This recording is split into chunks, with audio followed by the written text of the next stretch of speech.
Hello friends and welcome to my stock hut. आज हम बात करने वाले हैं एक नए आईपीओ की जिसका नाम है प्रोटियन टेक्नोलॉजी लिमिटेड, जो ओपन हो रहा है 6 नवंबर को और क्लोज होगा 8 नवंबर को।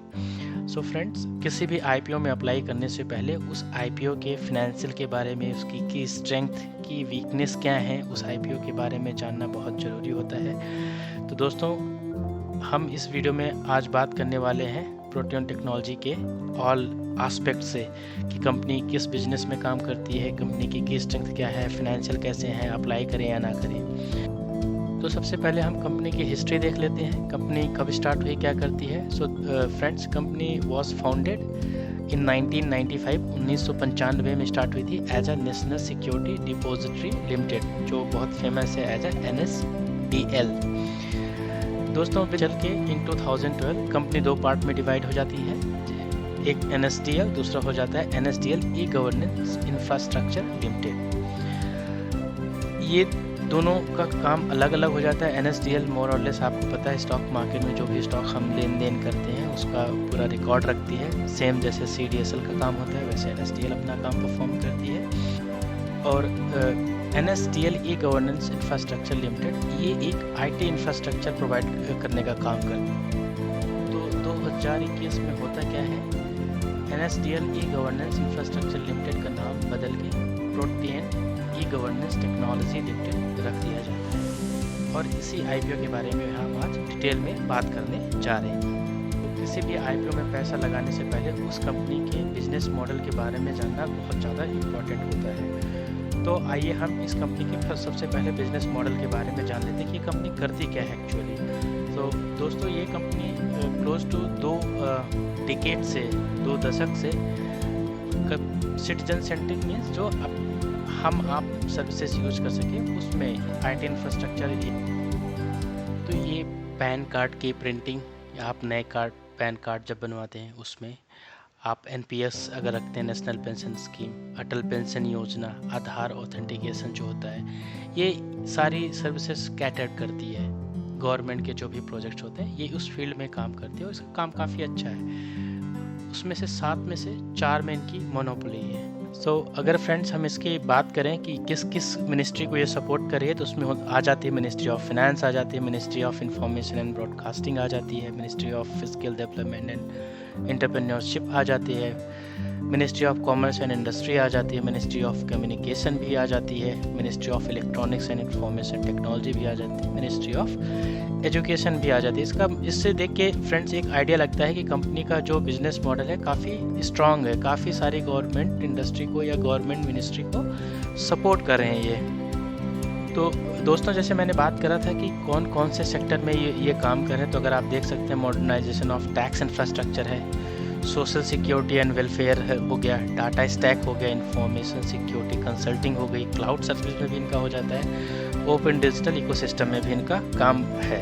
अब अगर फ्रेंड्स इनके मेजर जो काम है उसकी बात करें, जो 4-5 है जिसमें इनकी मोनोपोली है, तो अगर आप देखते हो पैन इशुएंस, अगर आप इसमें देखते हैं तो इनके मार्केट शेयर जो है 45% है। मतलब कि हर दूसरा कार्ड ये ही इशू कर रहे हैं, जो पैन कार्ड बना रहे हैं, प्रिंट कर रहे हैं। तो ये अपने आप में बहुत बड़ी बात हो जाती है। अगर आप 10 में देखते हैं तो इनका 58% मार्केट शेयर है। नेशनल पेंशन स्कीम की अगर बात करी जाए तो 94% और 99% रिस्पेक्टिवली इनका मार्केट शेयर हो जाता है। अगर अटल पेंशन योजना की बात की जाए तो 100% मार्केट शेयर इनके पास है। तो ये इनकी कई सारी की स्ट्रेंथ हो जाती है और कई सारी में अगर आप बिजनेसेस में देखते हो तो ये मार्केट लीडर है। ये एक अच्छी बात है। अब अगर इनकी सब्सिडरीज़ की बात करें तो आप देख सकते हैं इंडिया में इनकी 2 सब्सिडरीज़ हैं, एक ऑस्ट्रेलिया में है, एक मलेशिया में है। तो इनके पास टोटल 4 सब्सिडरीज़ निकल के आती हैं। और ये अच्छा भी है कि दे आर अपने आप को ये डिफरेंट जियोग्राफिकल लोकेशन पे इस्टेब्लिश करें। तो ये अगेन इनकी स्ट्रेंथ बन जाती है कि they are not depending on one country, but ये 3-4 कंट्रीज़ पे डिपेंड। IPO की बात करें तो इस IPO की जो रिस्पॉन्सिबिलिटी है वो ICICI सिक्योरिटी के पास है, एक्वेरस के पास है, IIFL सिक्योरिटीज़ के पास है, नोमुरा के आसपास है।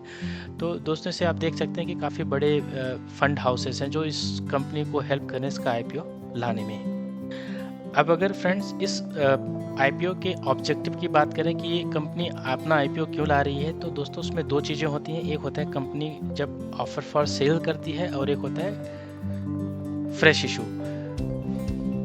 तो ऑफर फॉर सेल का मतलब ये होता है कि फ्रेंड्स जो भी कंपनी मार्केट से पैसा जनरेट करेगी या उसको मिलेगा वो कंपनी के काम में नहीं लेगा, वो जो भी एग्जिस्टिंग शेयर होल्डर हैं वो पैसा लेके अपना एग्जिट कर जाएंगे, मतलब उसको कंपनी के किसी भी काम में लगाया नहीं जाएगा।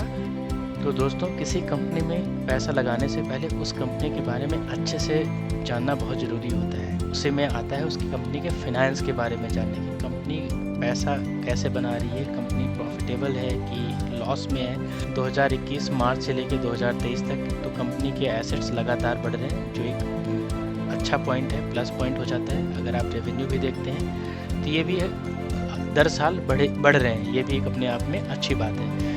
ग्रोथ थोड़ी कम है, अगर आप देखते हैं मार्च 2022 से और मार्च 2023 में ग्रोथ बहुत ज़्यादा नहीं है, बट बढ़ रही है, ये एक प्लस पॉइंट है। प्रॉफिट आफ्टर टैक्स अगर आप देखते हैं 2023 में कम है, 2022 में इनका प्रॉफिट ज़्यादा था, तो ये थोड़ा सा यहाँ पे नेगेटिव हो जाता है। नेटवर्थ की अगर आप बात करते हैं तो नेटवर्थ इनका अगर आप देखते हैं 2023 में तो काफ़ी अच्छा है, लगातार बढ़ा जा रहा है। स्पेशली अगर आप जून केवल फर्स्ट हाफ में देखते हैं तो काफ़ी अच्छा दिख रहा है, इसका मतलब इनमें नेटवर्थ काफ़ी अच्छी जनरेट हो रही है। रिजर्व एंड सरप्लस की बात करते हैं फ्रेंड्स, तो यहाँ भी इनका रिजर्व एंड सरप्लस भी काफ़ी अच्छा निकल के आता है। कंपनी के ऊपर कोई ज़्यादा बोरोइंग नहीं है, तो ये एक और अलग से एक और अच्छा प्लस पॉइंट हो जाता है यहाँ पे। अब अगर इस कंपनी के वैल्यूएशन की बात करें तो हमें कोई भी कंपनी में किसी आईपीओ में लगाने से पहले उस आईपीओ का वैल्यूएशन जानना ऑल्सो बहुत ज़रूरी होता है। तो दोस्तों पोस्ट लिस्टिंग के बाद इसका पी हो जाएगा 24.86, जो ठीक है। मार्केट का अगर आप देखते हैं तो 3,203 करोड़ की हो जाएगी। रिटर्न ऑन इक्विटी अगर आप देखते हैं तो इसका क्लोज टू 13% है। रिटर्न ऑन कैपिटल एम्प्लॉयड अगर आप देखते हैं तो 16.13 है। अर्निंग पर शेयर 26.48 है। तो दोस्तों वैल्यूएशन वाइज ये कंपनी ठीक लग रही है, और अगर आप इसका रिटर्न ऑन इक्विटी भी देखते हैं तो वो भी अराउंड 13% के आसपास है, तो वो भी अपने आप में एक अच्छा नंबर बन जाता है। अब आओ दोस्तों इस कंपनी की स्ट्रेंथ के बारे में जान लेते हैं, क्योंकि किसी भी कंपनी में आप अगर पैसा लगा रहे हैं तो उस कंपनी की स्ट्रेंथ के बारे में जानना बहुत ज़्यादा ज़रूरी हो जाता है। तो आइए हम बात करते हैं इस कंपनी की कुछ की स्ट्रेंथ की। पहली की स्ट्रेंथ दोस्तों आपको जैसे मैंने पहले भी बताया था कि 7 बिजनेस में 4 में इनकी मोनोपोली है, तो उसका जो इन्होंने एक इंफ्रास्ट्रक्चर बनाया वो काफ़ी अच्छा बनाया हुआ है। मार्केट में इनकी काफ़ी पहचान है। कस्टमर सेंट्रिक इनके जो भी मॉडल्स हैं वो काफ़ी यूजर फ्रेंडली हो जाते हैं, तो ये इनकी स्ट्रेंथ बन जाती है। दूसरा जो की स्ट्रेंथ हो जाती है दोस्तों वो है secure, scalable and advance technology infrastructure. जो भी इनके इंफ्रास्ट्रक्चर हैं या हम जो यूज करते हैं आज के डेट में वो काफ़ी एडवांस है, उससे काफ़ी अच्छी चीज़ें हमें या काफ़ी क्विकली इंफॉर्मेशन या सोल्यूशन प्रोवाइड हो जाते हैं। और दूसरी स्ट्रेंथ तो फ्रेंड्स इनकी है कि इनके बिजनेस काफ़ी डाइवर्सिफाइड है, वो इनकी एक स्ट्रेंथ बन के आ जाती है। और लास्ट में इनकी जो एक स्ट्रेंथ निकल के आती है फ्रेंड्स, इनका जो फाइनेंशियल अगर हम पास्ट में देखें तो हर एक क्वार्टर में इनका ग्रोथ भले कम हो रही हो बट एक हेल्दी फाइनेंशियल परफॉर्मेंस है। कंपनी नियरली डेट फ्री है, तो वो भी एक अच्छी इनकी स्ट्रेंथ निकल के आती है। आइए फ्रेंड्स नाउ हम इस कंपनी की रिस्क के बारे में बात कर सकते हैं, इसकी क्या वीकनेस है। कई बार हम कंपनी में पैसा लगा देते हैं और कंपनी की वीकनेस के बारे में नहीं जानते हैं, बाद में हमें पता चलता है कि हमारा पैसा लॉस में हो रहा है, हमने जो स्टॉक लिया वो अच्छा नहीं है। तो इसलिए किसी भी कंपनी में पैसा लगाने से पहले उसमें रिस्क या उसकी वीकनेस क्या है उसके बारे में जानना बहुत ज़रूरी होता है। तो फ्रेंड्स इनका पहला रिस्क ये बन जाता है कि इनके मैक्सिमम प्रोजेक्ट जो हैं वो गवर्नमेंट के हैं, तो इनका सारा जो बिज़नेस हो रहा है वो गवर्नमेंट से होता है। अगर कोई और कॉम्पिटिटर आ जाता है कल, गवर्नमेंट इनको बिजनेस नहीं देती है क्योंकि इनकी सारी डिपेंडेंसी मैक्सिमम गवर्नमेंट प्रोजेक्ट में है, तो ये कंपनी के लिए काफ़ी रिस्क हो जाता है। दूसरा आप सब जानते हैं कि गवर्नमेंट कैसे काम करती है। कई बारी एक छोटे से काम के लिए वो बहुत सारा टाइम लगा देती है, आपने उनको या पैसे आपको वो टाइम पे दे नहीं रहे हैं या उसमें डिले हो रहा है, या आपको कोई पेपर है जो पास नहीं हो रहा है जिससे आपको पैसे आप टाइम पे नहीं मिल रहे हैं, तो दूसरा ये रिस्क हो जाता है कि आपको ऑन टाइम पैसे ना मिल पाना।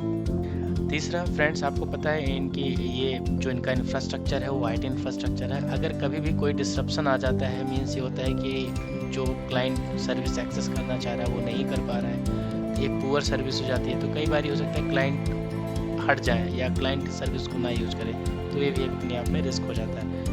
इनका बिजनेस फ्रेंड्स और हिट कर सकता है अगर इन्होंने अपने आप को नई सर्विस में लॉन्च नहीं किया। तो फ्रेंड्स अब हम IPO की डिटेल्स के बारे में जान लेते हैं। IPO खुल रहा है 6 नवंबर को, क्लोज हो जाएगा 8 नवंबर को। फेस वैल्यू जो पर शेयर है वो 10 रुपीज़ है। प्राइस बैंड जो रखा गया है वो 752 टू 792 पर शेयर रखा गया है। एक लॉट में आपको 18 शेयर मिलेंगे, इससे नीचे आप अप्लाई नहीं कर सकते हैं। टोटल इशू साइज़ जो है वो 490 करोड़ के आसपास आ रही है। ऑफर ये पूरा जो इशू साइज़ है, जैसे फ्रेंड्स मैंने आपको पीछे बताया था, ये ऑफर फॉर सेल है। आप ये जो भी एग्जिस्टिंग प्रमोटर्स हैं या इन्वेस्टर्स हैं, शेयर होल्डर्स हैं, वो अपना शेयर कुछ परसेंटेज में बेच रहे हैं। जो भी पैसा मिलेगा वो उसको लेके एग्जिट हो जाएंगे या उसको अपना अलग काम में यूज करेंगे, वो कंपनी के काम में यूज़ नहीं होगा। अगर आप इस कंपनी में जॉब करते हैं तो इसमें एम्प्लॉय डिस्काउंट भी है, वो 75 रुपीज़ पर शेयर है। ये केवल BSE पे लिस्ट हो रहा है, NSE पे लिस्ट नहीं हो रहा है, इसमें कोई घबराने वाली बात नहीं है। शेयर होल्डिंग पर इशू आप देख सकते हैं एंड पोस्ट एंड प्री आप देख सकते हैं, दोनों मोर और लेस सेम है। ये ओपन हो रहा है मंडे 6 को अगेन और क्लोज हो जाएगा 8 नवंबर वेडनेसडे को। बेसिस ऑफ अलॉटमेंट हो जाएगा मंडे नवंबर 13 को। इनिशिएशन ऑफ रिफंड हो जाएगा वेडनेसडे नवंबर 15 को। Credit of share to demat account हो जाएंगे 16 नवंबर को। और फ्रेंड्स ये लिस्टिंग डेट इसकी आ रही है फ्राइडे नवंबर 17 और इसका जो कट ऑफ टाइम है वो 8 नवंबर को 5 PM के आसपास है। तो फ्रेंड्स इसको आप 8 नवंबर को 5 बजे के पहले अप्लाई कर दें, जिससे आपको ये मिल जाए। आप है तो फ्रेंड्स ये थी डिटेल्स अबाउट दिस IPO। अगर आपको ये वीडियो अच्छी लगी हो तो please do like, share and subscribe this my channel. और फ्रेंड्स ये किसी टाइप की इन्वेस्टमेंट एडवाइस नहीं है, आप अपना रिसर्च करें, एक बार आप इस IPO के बारे में और थ्रो नॉलेज लें, उसके बाद ही IPO में अप्लाई करें या ना करें का डिसीजन लें।